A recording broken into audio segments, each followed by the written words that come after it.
Yes, yes, yes. Chasers, welcome to the 50 show presented by Category 6 Sports. And y'all see, I got the legendary. He been giving you scoop since he was in high school. I feel like he was Malachi Tony before Malachi Tony when it comes to recruiting information. My boy Peter Reeves, what's good, Pete? 50, what's good, man? I appreciate you having me on. That's very high praise, man. That boy's something special, man. I am we all had high expectations, man, but he surpassed it, right? How can we say he hasn't? Yeah, like he surpassed it. That's how you was when you were giving out that recruiting news. Good, bad, or ugly. Hey, you gave it to us straight. I tried to, man. I tried to, and I still, we still give the nuggets here and there. But no, man, I love the energy always on this show with you guys. Shout out to the Chasers. Shout out to everybody at Category 6. So excited to talk some ball with you tonight, man. Oh man, I appreciate it. You know what I'm saying? If you on, X, retweet it. Like if you're on YouTube, like, share, subscribe, hit that like button and all them other buttons because they all free. Join category6playbook.com where you get merch, all 22, plenty more. Just come rock out with us, man. But yeah, like I said, got Peter Reeves, Matter of fact, let me I know you gave your reaction after the game, but now that you have time to sit on it and think about it, how do you feel about the game now?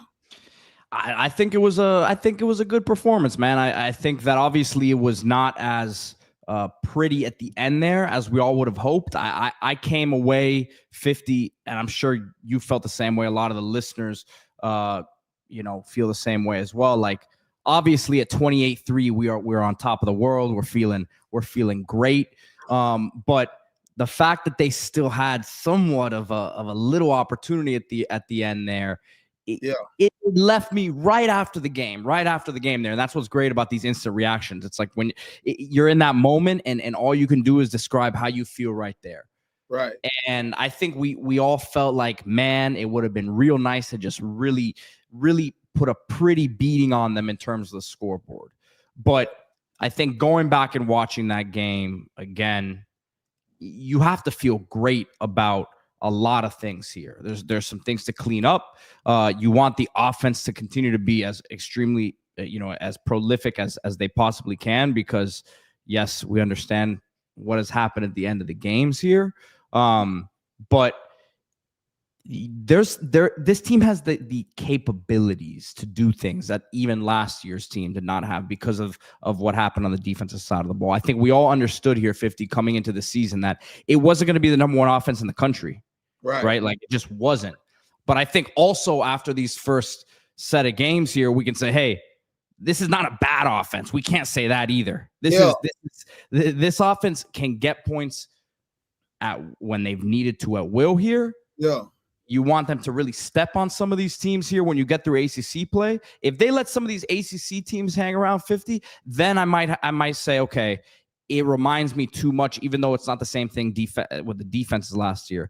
That's where you start to say, okay, you can't let the Syracuses of the world, hang around. You can't let, from what we've seen now early on this year, you can't let an SMU hang around. Louisville has some talent in certain places, but ideally, you don't want to see them hang around on a Friday night and make it interesting the way that Virginia Tech did last year. So I think we can all be very happy about having beaten some of these rivals here the way we have, but at the same time, still take a step back and say there's room to grow. So that's where I'm at with it. Yeah. Hey, I agree, because I ain't gonna lie. My instant reaction wasn't like yours. I was mad, man, because I was just like, damn.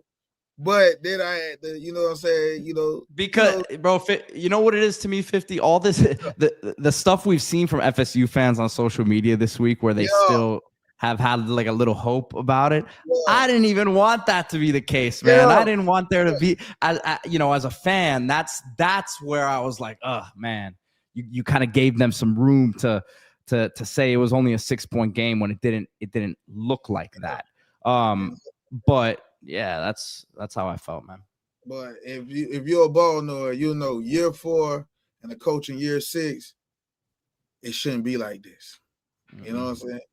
Like you in year 6, Mario, I promise you will not be looking like that. I promise you. No, man. Yeah. I just don't, you know what it is. Like I don't take it as far as our boy D Money does, right? Like Right. he's gonna he's gonna say everything is trash on the other side. Right. But and he stands on it, right? I give D credit. But what I'll say is this: I don't see the big time talent for FSU to like really build on Right. there. Like right now, I like those Desir twins for the future, the D linemen. I like Yeah. them. Usman Chroma, I like him. Though that's a handful of guys there. But Mhm. the way things are trending right now, I mean, what's the quarterback situation going to look like? That's, to me, you don't have that figured out, and they haven't shown like the way that Miami has now that you can successfully bring in, you know, transfer after transfer at the quarterback spot. So obviously a lot of questions there, but I think from their standpoint, like I said, I just don't see that foundational talent Yeah. across the board there. All right, Pete. Well, we ain't gonna even play around with them. You know what I'm saying? What you got recruiting wise for us, man? For the chasers out here, man. Man, so we got. I think the number is. Let me try to get it right here. Like 52 days until signing day here, in early December, right? So, flip mode. Flip mode is what the staff's mindset is on right now. You know, Tank to me is the one that I would say my eyes are on heaviest here. Anthony Tank Jones, of course, I'm talking about, committed to Oregon. He's been down to Miami multiple times this year. JT went to go see him on the first bye week here. And listen, Dan Lanning in Oregon, he's committed to Oregon. It's not like, you know, unfortunately, it's not like they've given him a lot to say, you know, I got to rethink my commitment here. But this is a kid from Mobile, Alabama. Yeah. Much closer here to Miami. I think really likes the vibe of the city of Miami here. Oregon 50 is a tough place to flip kids from. That's the tough part here, just because obviously they have a strong NIL department. They're not letting a 5-star just walk like that. Right. But he's giving this thing real thought. Now, you look at the D-line, and a lot of the focus is on Tank Jones, right? And that's what we've talked about a lot because he's been here. But interestingly enough, JT is going to be at Buford High School this week. He's going to be going to see Bryce Perry Wright, 5-star, committed to Texas A&M. Right. We haven't. Miami was in that mix, I think, a little bit heavier than people realized. Right. Texas A&M won out. Another program who's having a great start to the season, so it's not like they're stinking it up where it's an easy flip right now. But you got him over there, and then you got Dre Quinn, 4-star defensive end who just decommitted from Clemson. Jason Taylor has a tight bond with his trainer, and I think there's some motion there. So that's Buford High School in Georgia. That Bryce Perry Wright one's interesting to me, 50, because I'm not saying it's like, I still think Tank's a better chance of happening there.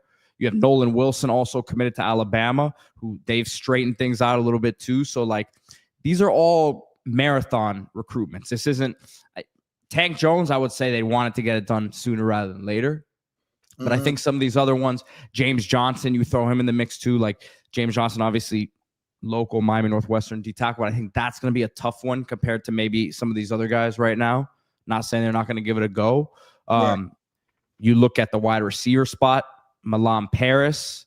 He just decommitted from Iowa State. Oregon's in the mix there. I believe Oklahoma's in the mix there. Now, Miami felt very, very good about being able to get that one done a couple of weeks ago. I think he's blown up.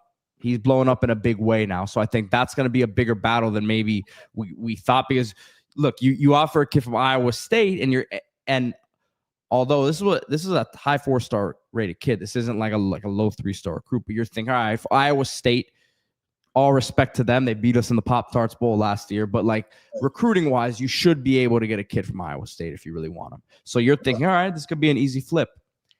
The fact that there's some of these other big time programs really, really in the picture now, that's an interesting one. The receiver committed to Florida as well, Marquez Daniel. He's another one that they'd like to get on campus. He visited for the game a few weeks ago against Florida. That was his first time on campus. Want to get his mom down here as well. Luke Brewer, the tight end. He's another one to watch for as a as a flip here. I think that, in terms of flips, that one probably would be the one that I would say is going to happen, sooner rather than later there. Not flip, but commit, I should say. But he reclassified, right? That's the one that. Yeah, he reclassified. So the tight end, Luke Brewer, tight end from Iowa, who Iowa has the state of Iowa has a rich tradition of tight ends. Yes. But yeah, man, I think those guys, and then defensive back Justice Fitzpatrick, Minka's brother. We know he's going to be someone that they're continuing to try to flip there. On the offensive line, I got to say Grant Wise, committed to Clemson, Miami legacy. He's a name to watch. I think there might be some motion there. And then obviously, like I left a couple of these names to the end here because we got to talk about them a little bit. I think little bit in depth here. But you got Calvin Russell and you got Derek Cooper. They've been pushing hard on Calvin Russell, man, and you know that. I know you guys have talked a lot about that. And look, I said it the other day. I think honestly, the Syracuse quarterback getting hurt gives them almost like an excuse to say, hey, look at what the offense was doing before he got hurt. But Mario really wants to get that one done, 50. Like, he doesn't want to lose a legacy because his mom obviously played basketball. Mom does not want to lose a legacy. It's one thing to lose a kid to you're losing Derek Cooper to Texas. It's not like an embarrassing loss. You're losing a kid to Texas. I really don't think he wants to lose on one to Syracuse. Now, I know some people may have seen a social media post that came out yesterday of I guess Calvin Russell said can't wait to get there or something on an Instagram post. That's fine. I mean, we've been following this recruiting game.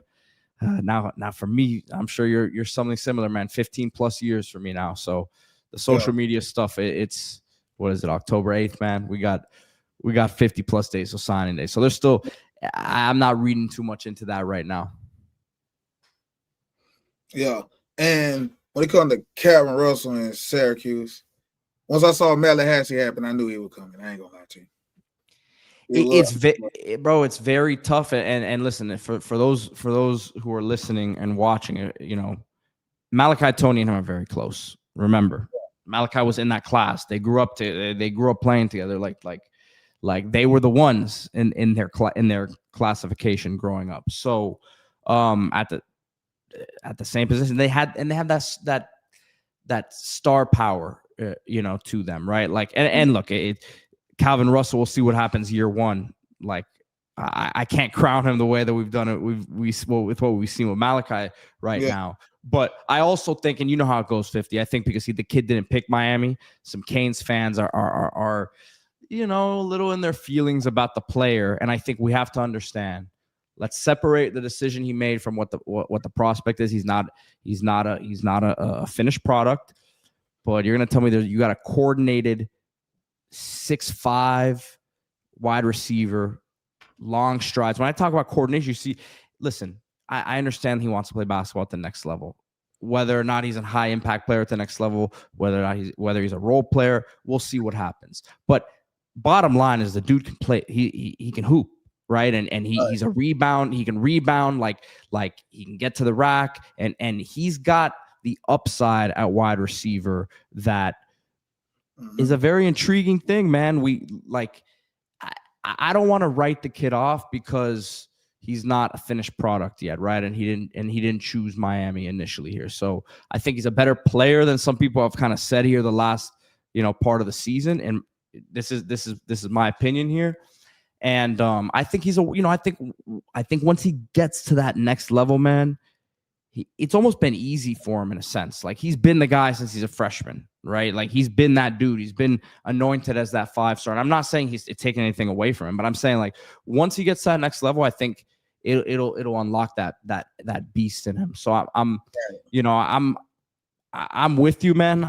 The fact that relationship is there, it goes a long way to me. And it's not like, how some of these relationships are, they're friends, but like it's like a competitive type of thing. Like, no, I think there's real love there. And I think the idea is, hey, we don't really even play the same position. that's what's beautiful about that thing. Yep. Is that Malley's in the slot. You're gonna have Calvin on the outside. So like, I think they'd know that that you get both those guys on the same field together. Russell putting that work in, early, getting the good weight on, getting in the playbook, all that. He could be a guy who makes an earlier impact than people think. Not many people thought Malley when he signed and he enrolled at Miami as a 3-star recruit who reclassified 50. Let's remember that. Right. Now he gets on campus, he starts balling, and then we start talking about him. That's how it goes. Right.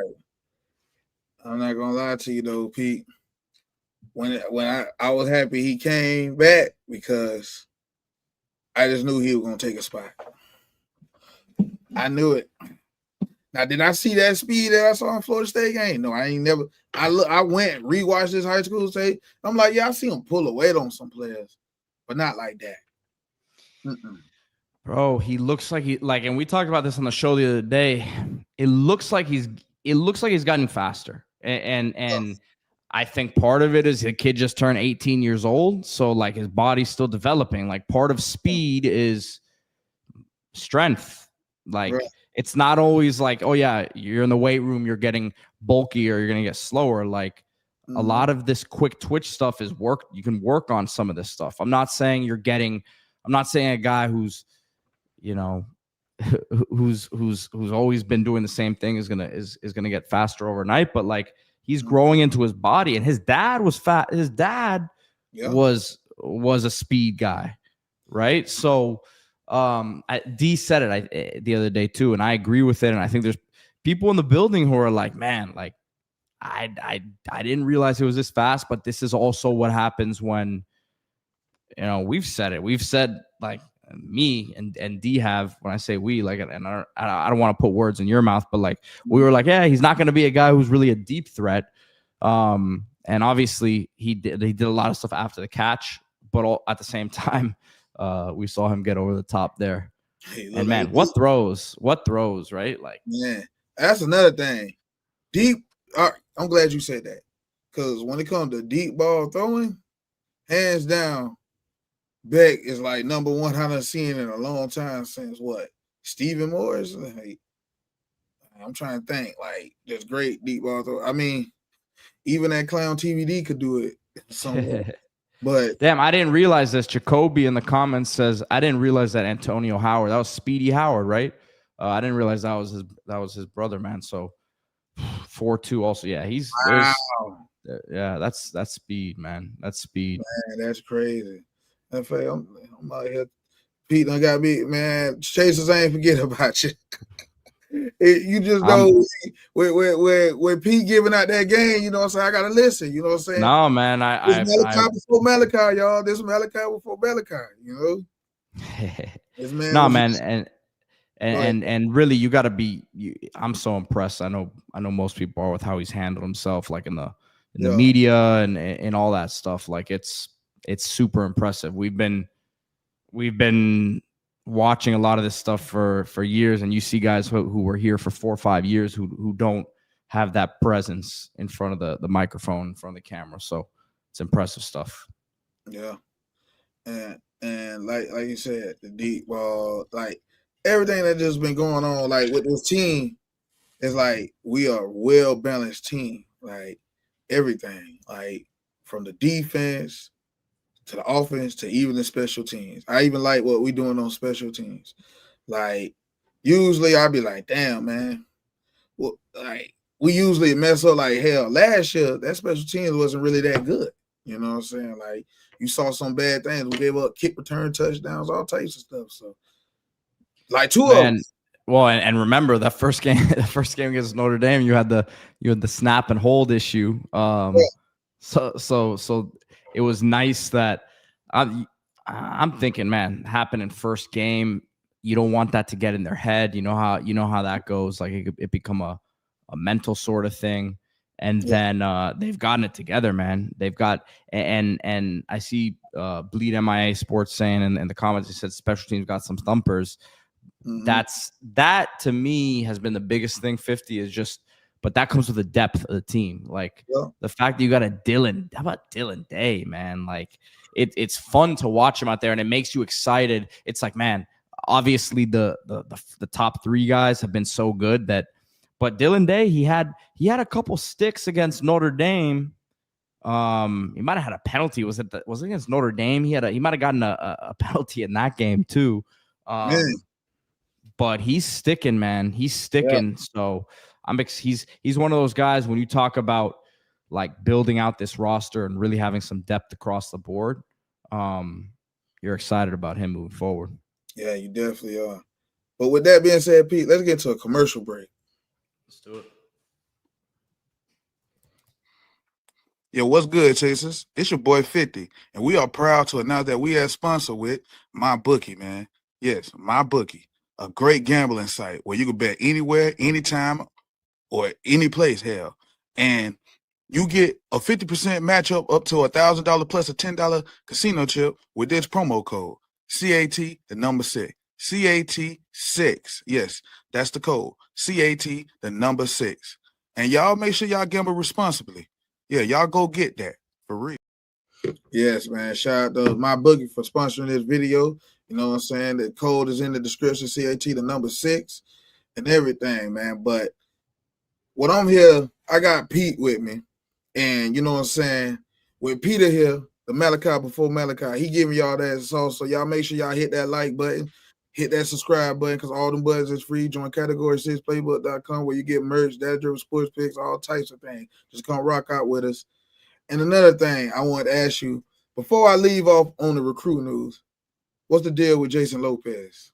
Yeah, good question, man. I think he's someone that we would definitely still want in this class. Obviously, you have Vance Spafford committed, a very similar body type there. Spafford faster, but to me, Jason Lopez, I would take both of them in the class. I think Miami would too. They're gonna keep recruiting there, man. Let's see if they can get him around campus here. But right now, I wouldn't say that's like an imminent flip. I wouldn't say that's like, hey, next week. But yeah. You say Lopez, like you can see him potentially flipping? No. I said I think they'll work on it, but I don't think that's gonna be something that happens like in the next like week or two, is what I'm saying. Like I think that would be something that if it does happen, happens more down the line. Unfortunately, man, Vance Spafford's been nicked up this year.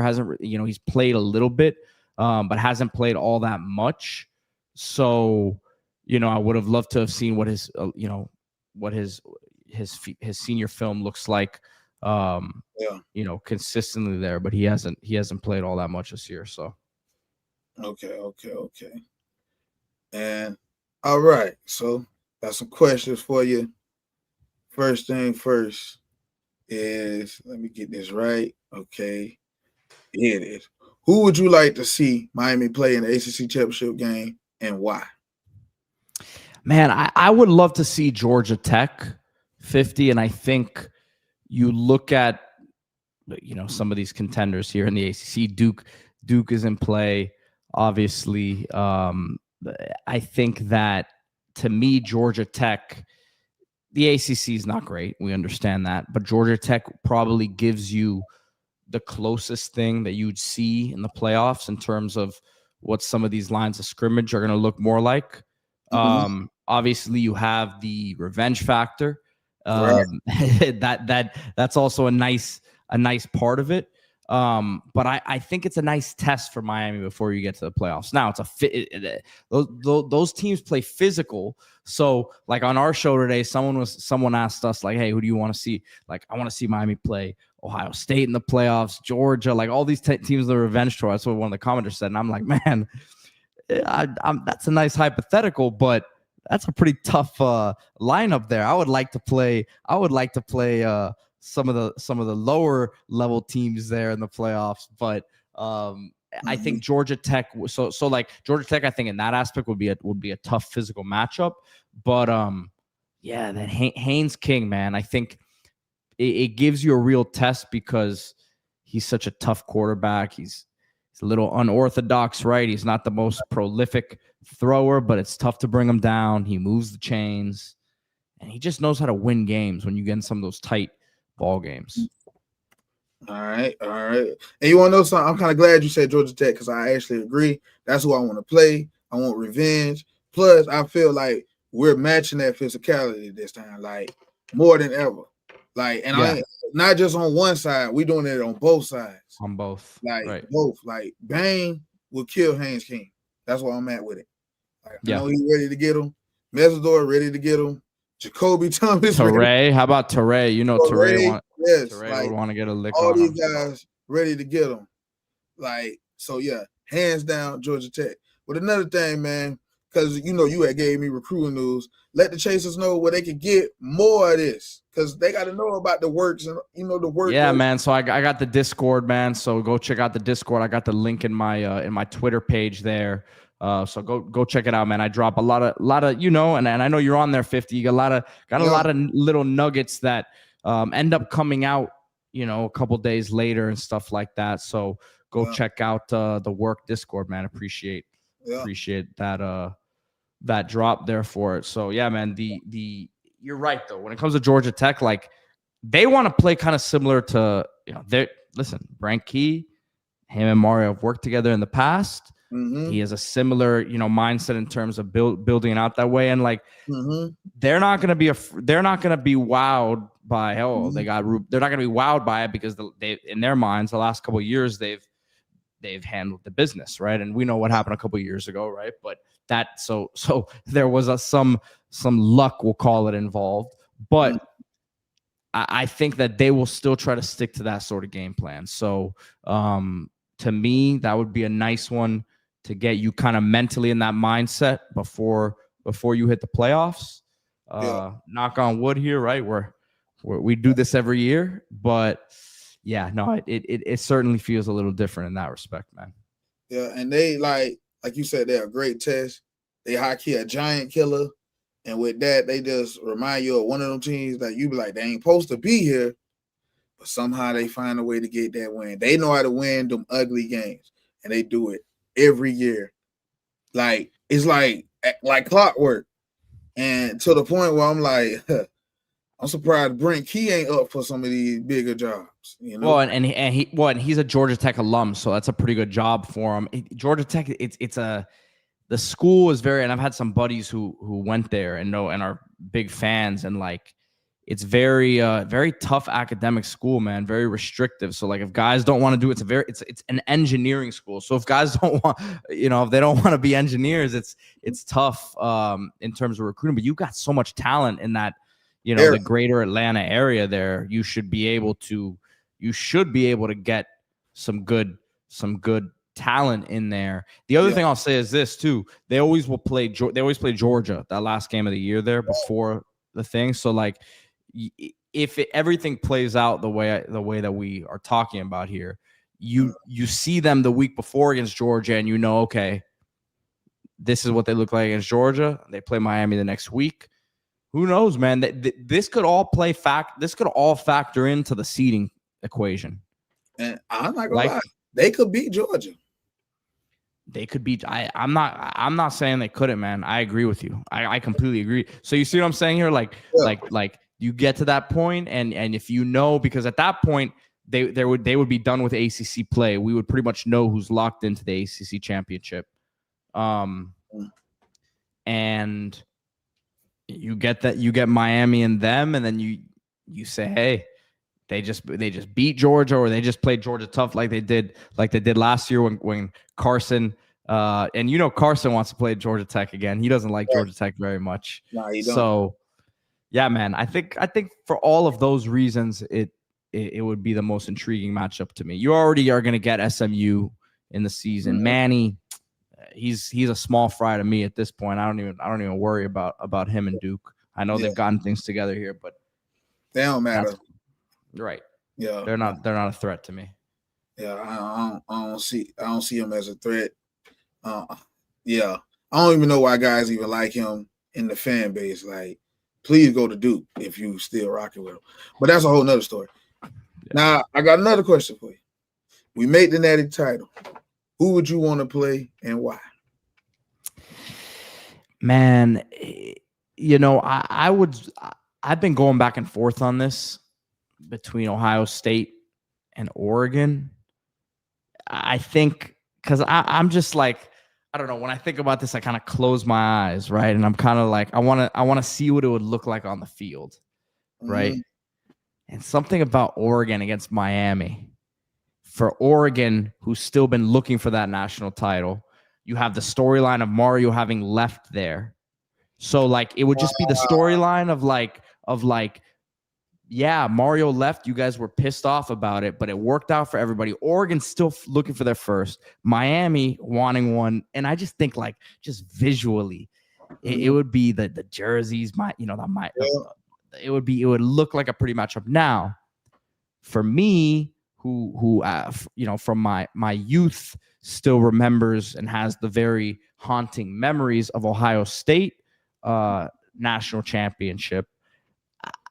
I would love that to clear that from my conscious somewhat. And I think it's a good matchup for Miami. Yeah, like we're really projecting a lot down the line. But we talked about it a bit on the show yesterday actually. But I think that's a better matchup for Miami or I like Oregon, man. Oregon's good.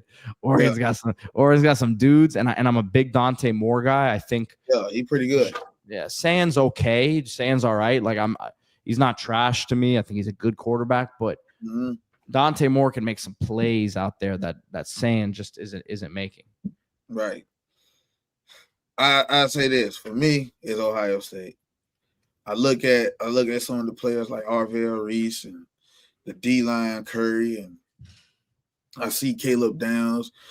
You see the chosen one that got away. I'm glad we was able to keep the other chosen one. Because damn, the freak of nature. He got away and got him a ring. Then they got Carnell Tate. Like, you see what they got over there.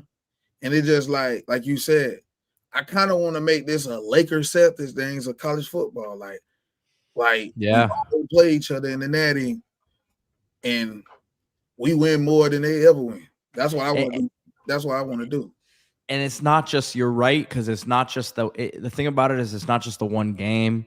There's a lot of little things over. The Brian Hart line is taken. Wearing the hoodies of certain 7-on-7 teams when he gets recruits. Like there's just been stuff that's just. I'm glad you said that. Raw, shout out to Raw, man. So it's just like little, stuff like that across the way, has, and really you hope to kind of shut down and not to say that you don't really lose kids to Oregon in terms of South Florida, but like you kind of shut that thing down, not completely, but there's a lot of reasons that Ohio State would be sweet. But yeah, man, those would be the two teams. I'm trying to think if there'd be any other ones that I'd be interested. I mean, I just like, it's hard. I don't see Georgia going all the way this year. I don't know why I'm not even like thinking about Georgia, even though they should still be kind of in the mix.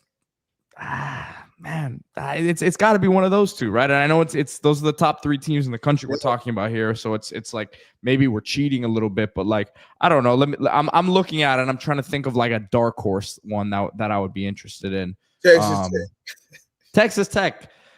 Texas Tech that's another team that I'm a big believer in. I don't know about you. I like them this year. Yeah, me too. Yeah, I like them.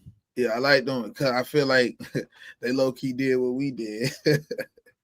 Yeah, they hit the portal and it was recruiting. Like they did both.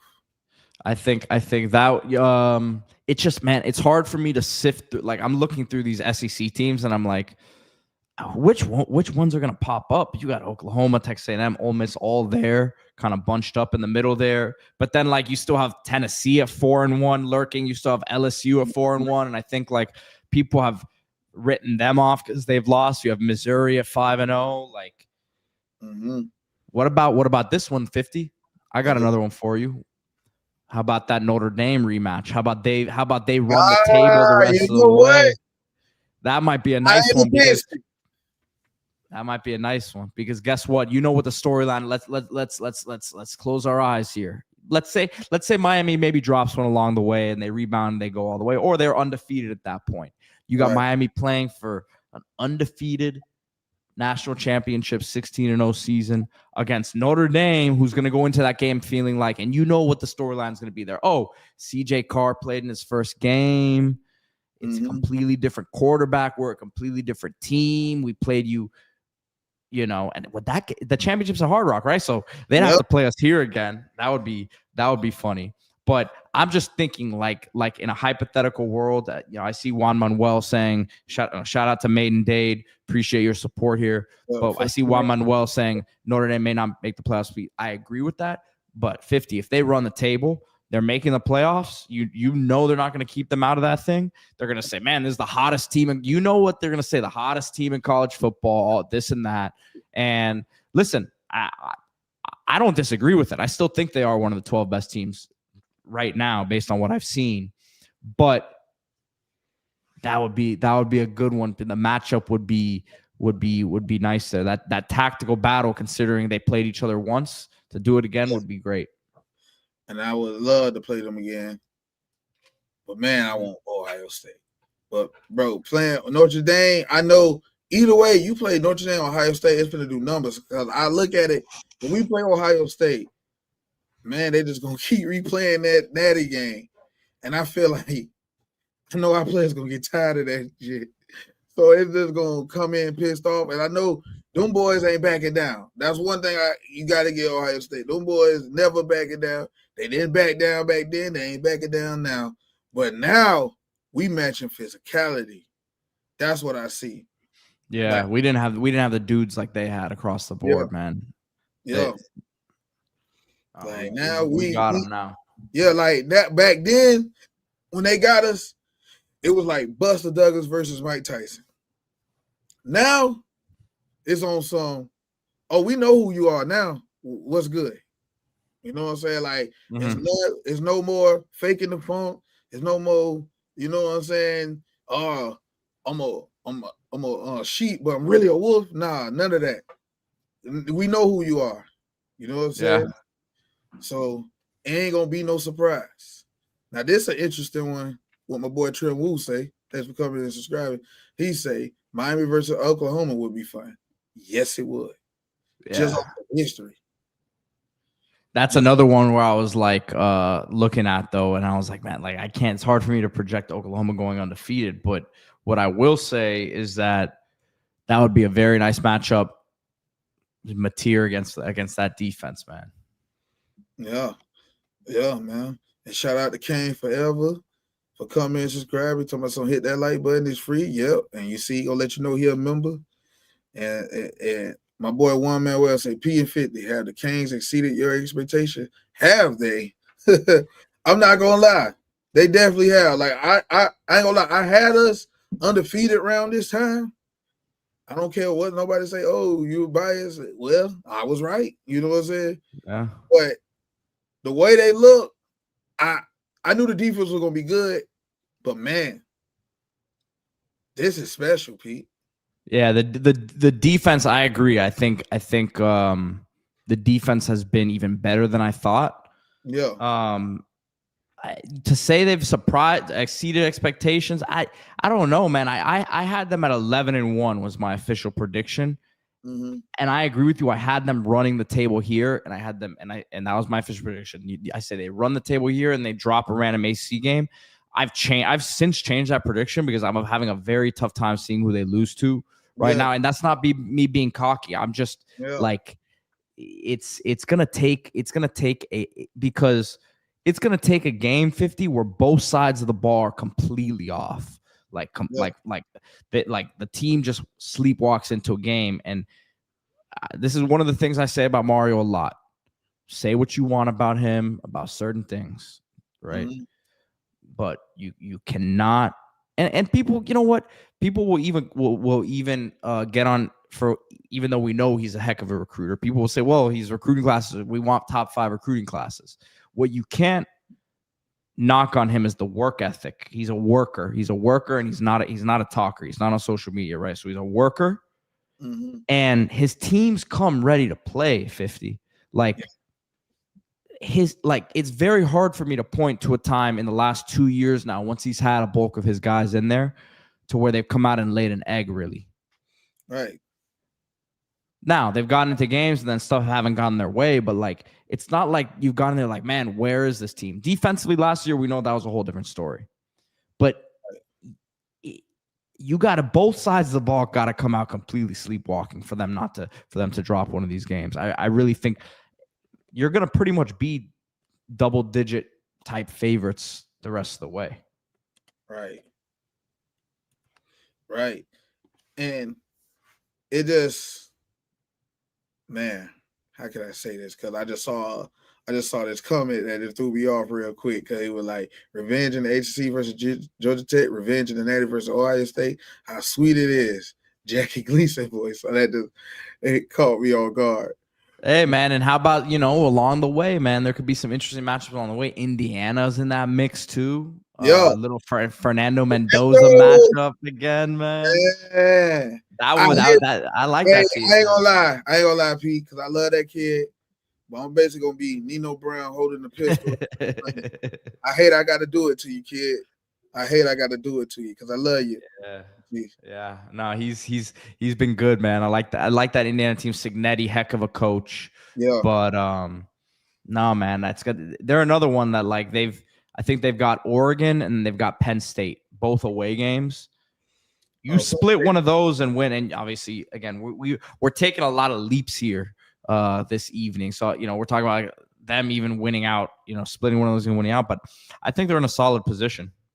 Yeah, I don't see Penn State being on no more. They lost they ain't got a powerful win. Penn State ain't got a powerful win. Yeah, only reason I'm doing this because there was a Penn State fan trying to talk crazy to me. I can't find them no more. Penn State, man. That's you know what? I'm generally I'm a James Franklin guy. I don't get on him the same way a lot of people do. 50, but it's not looking good. His body language was weird the other day in that press conference too. Mm-hmm. I wouldn't be surprised if our foes in Gainesville are kind of looking at him. Yeah, I hope he do, because he'll turn that program up for all his faults. Yeah, he'll turn them up. Yeah, he'll get him into 10. He'll get him 9-10 wins in that mix again, and then get them more consistent for sure. I mean, listen, guy won 9 games twice at Vanderbilt, so I would imagine he could do all right at Florida. But it's not like, I think he's just a better option than a lot of the other guys out there for Florida. But yeah, he definitely is. But with that being said, let's get into another commercial break. Yes, Chasers, I got something for y'all. We are proud to be sponsored by Partners Printing, a premier one-stop custom print shop. Yeah, they print everything: T-shirts, business cards. It don't matter. Whatever you want, they can get it printed. And they are located at 5700 Northwest 17th Ave. 5700 Northwest 17th Ave. So y'all go holler at one of the best in the nation print shops. One stop. They do it all, man. For real. Yes. Shout out to Partners Prints for sponsoring this video. And we got 490 people in here on X and YouTube. If you're on X, you know what to do. Retweet and like. If you're on YouTube, you also know what to do. Like, share, subscribe. Hit that like button is free. All the buttons is free. Also, like, share, subscribe to Kane's Insight. Yeah. Like, share, subscribe to Kane's Insight. Like, share, subscribe to Group Chat Sports. Like, share. Matter of fact, subscribe to my boy Peter's Discord. You know what I'm saying? His Discord, man, because he doing the damn thing. He dropping nuggets. He dropping so much nuggets. I'm like, damn. he ain't leaving nothing for us to eat off of. But, but yeah, you know what I'm saying? But yeah, appreciate you, man. He's doing the damn thing. And appreciate that, man. Yeah, no problem. And another thing, hey, producer, play that Ruben Bane video for me, because I want to talk about Bane. I want to talk about Bane real quick. Play that video. Ruben Bain Jr. is the most outstanding player in college football. Now, will he win the award? I doubt it, right? Because it always goes to a quarterback or a guy who touches the ball a lot, like a receiver or a running back. A 96.2 PFF grade right now would be the best we've ever seen by an edge rusher. Better than Chase Young, better than Aiden Hutchinson. Both those guys were Heisman finalists. He is the most outstanding player in the country, which is what the Heisman is designed for. If any of you out there who has a Heisman vote, I highly, highly recommend you turn on this guy's tape because this is the most outstanding player in college football. I see no lies, Pete. I mean, bro, it's anyone who watches the game sees how quickly the pocket collapses. Obviously him and Mesidor on the other side. Listen, to me, I wish that he had, and it's been tough because he's played, obviously, we get on some of these lines. They're obviously destroying them in terms of how it's being graded out, but there's still some big dudes over there. I would love for him to pick up here one of these 4-sack games and pick up some numbers that he can get to New York for the Heisman ceremony. Because I think there's starting to be enough media hype about hey, this guy might be the best player in the country, but it's hard to say he should also be in the Heisman when he has, I don't know how many sacks does he officially have right now? 2. Yeah. So you know what I'm saying? We need to get him here now. Mm-hmm. We need to get him 2.5 sacks, 3 sacks against Louisville, and really get those numbers up, man, so we can get him to New York. Yeah, he got to get the numbers up. He can just start getting just hella TFLs, even just not just sacks, just even, behind the scrimmage with running backs and stuff like that. So it is one of those, as you can tell, we know he ain't gonna win it, but it's just the fact that we just want him there. So yeah, you're right. We got to get them sacks in, but he's so dominant. He's in that tier. He's damn sure in that tier with the elites, to the point where I'm like, man, I can't believe people were questioning that he was a first-round pick. That was a whole I think the thing with the first-round pick is how it is with his body type, right? But he's back to being as dominant as he showed at flashes of freshman year and more, obviously. So once he's gotten back to that, I think there's not much of a doubt he's going to be a first-round pick. Now the question is he a top 5 sort of guy? How's he going to test? I think a lot of this stuff he'll end up being a first-round pick here, but it's going to be an interesting process for him because you're still going to see a lot of stuff. Oh, he's,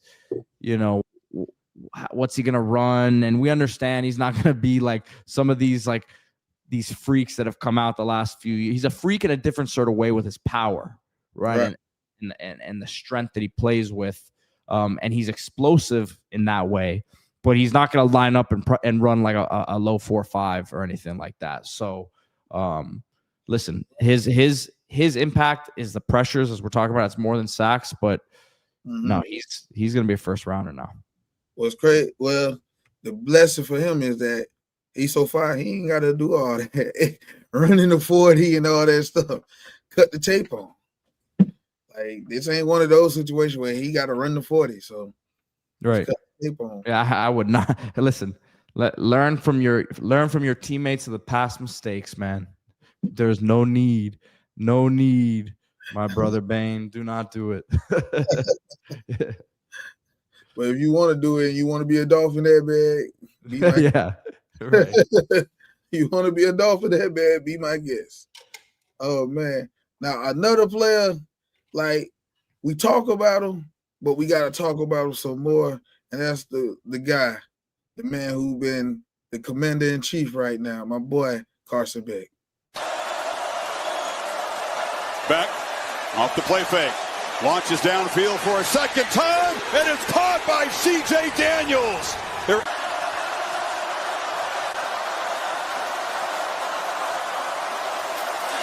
Fake it to Brown. Slant, touchdown, C.J. Daniels. Fletcher is the back. Beck looking to throw. They bring pressure. It's picked up. Caught. Tony off and running. Malachi Tony. He doesn't lose foot races.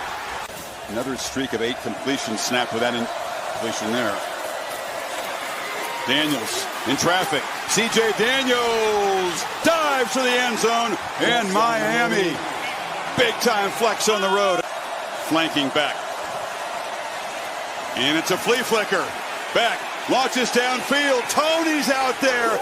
He's got a touchdown, Miami. Then that's going to be a current thing right there. ACC Player of the Week now. Because now we in ACC play, and he about to light these defenses up.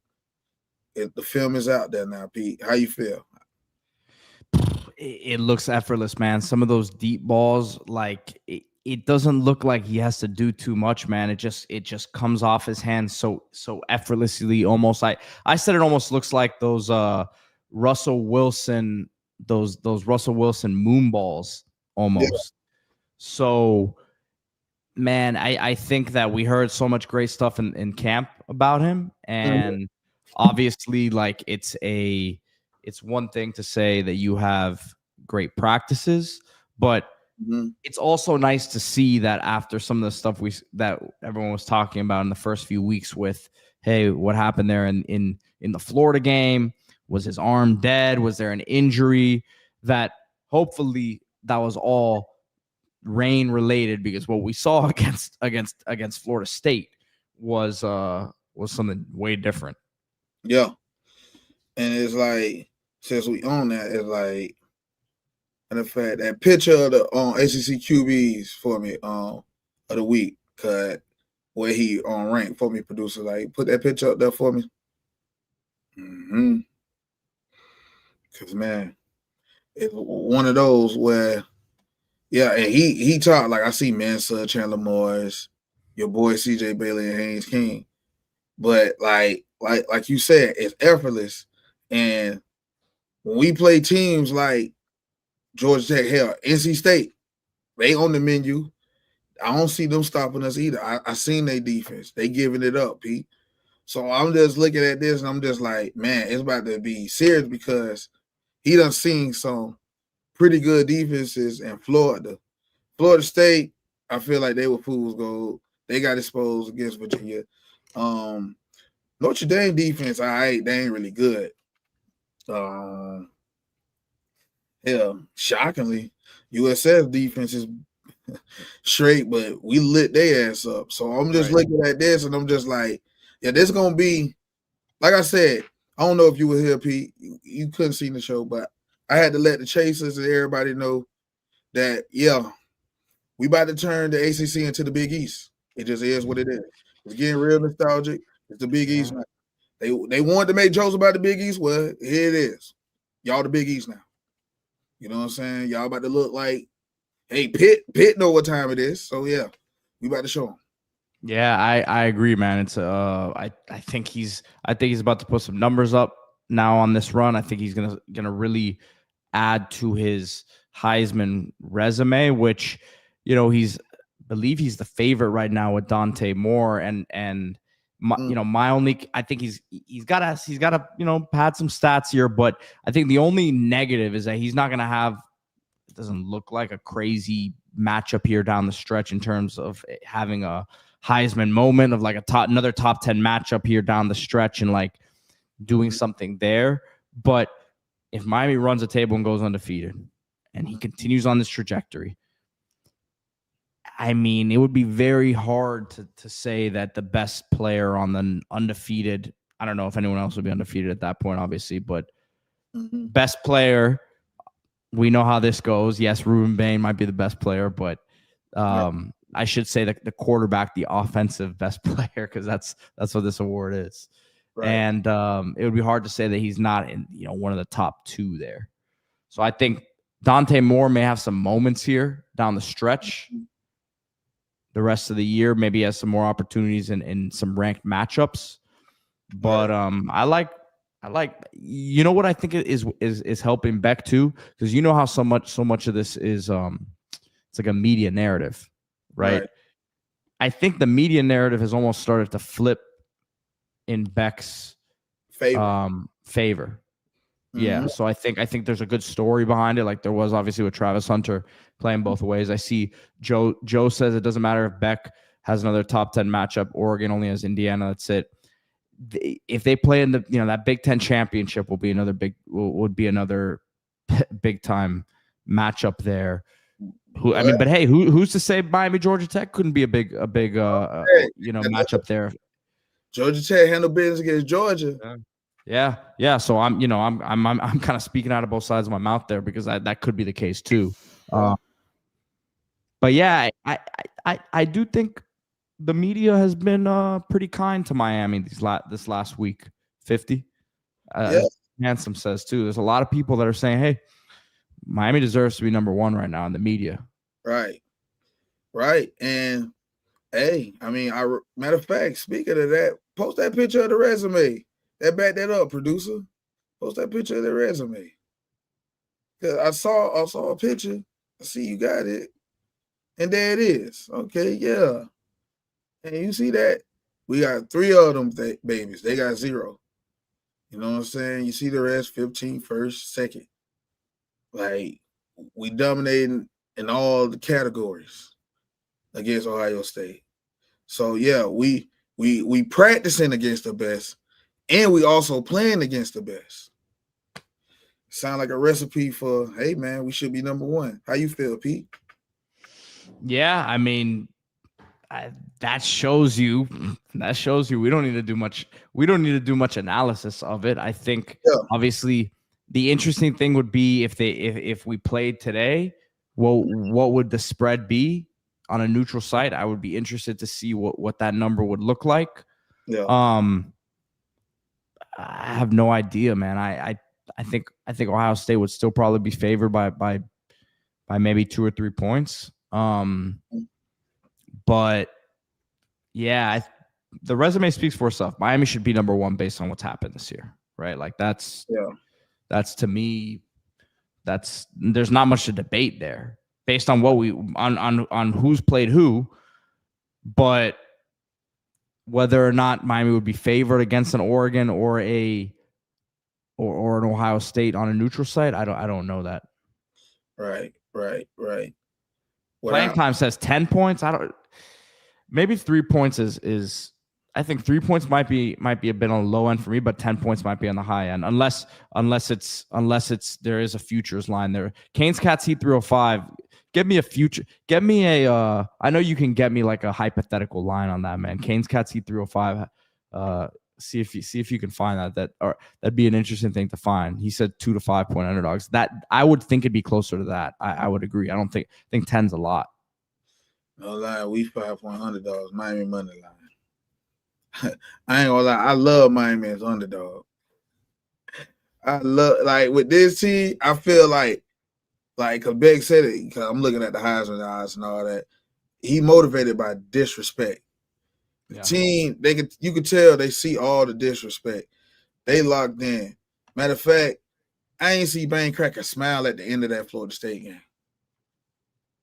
He was not satisfied, Pete. No, and he wasn't really. We saw him in the locker room after Florida. Talking about he was having that gator thanks to Billy Napier, but I don't think he was very happy after that game either. Right. I think he wants more sacks, and I think he understands too that like the end to some of these games they've been great here. Yeah. But he wants more, man. He wants more. He's had a couple sacks here, but I'm telling you, like a pass rusher wants sacks. I know he's affecting the game at almost every play, but in his mind, he should be getting the quarterback every play. He low key be getting mad at Mesidor because Mesidor beat him to the quarterback. Yeah. Or he cleans it up, or he pushes the pocket that way and he cleans it up, right? Yeah. Now another thing, Pete, because you don't be over a lot. There was a Florida State fan before the game who told me they got 8 Ruben Bains. And when I saw that tweet. I saw you retweet. I saw you retweet it. So with that being said, I just realized as I was watching the game against Florida State, I realized we just got 2 Ruben Bains. We just got 2. We got 2, man. We got 2, and hopefully, I mean, listen, they made that guy in a lab, and it looks like Mesidor 2 these days. But hopefully, we got some more of those guys. Hayden Lowe, get him right for next year. Yeah. But nah, man. Hey, that was a wild tweet about Ruben Bain. Yeah. And 100 jersey, no rings. That's Ohio State. They know my song. That's the song. That's Oregon, right? Yeah, that's for Oregon. I'd be like 100 jersey, no rings. Yeah. Oh yeah. Oh man. Well, Pete, I'm glad you showed up and showed out for the Chasers. Let them know where they can find you again and everything. Appreciate you having me on tonight, guys. Canes Insight. Obviously, we're every day, pretty much every morning. We did our Wednesday show in the afternoon today. But find me there, Twitter at Peter Ariz, ARIZ. And then go check out the Discord, guys. Always dropping nuggets there. Should have some recruiting stuff here this weekend because the coaches are on the road, man.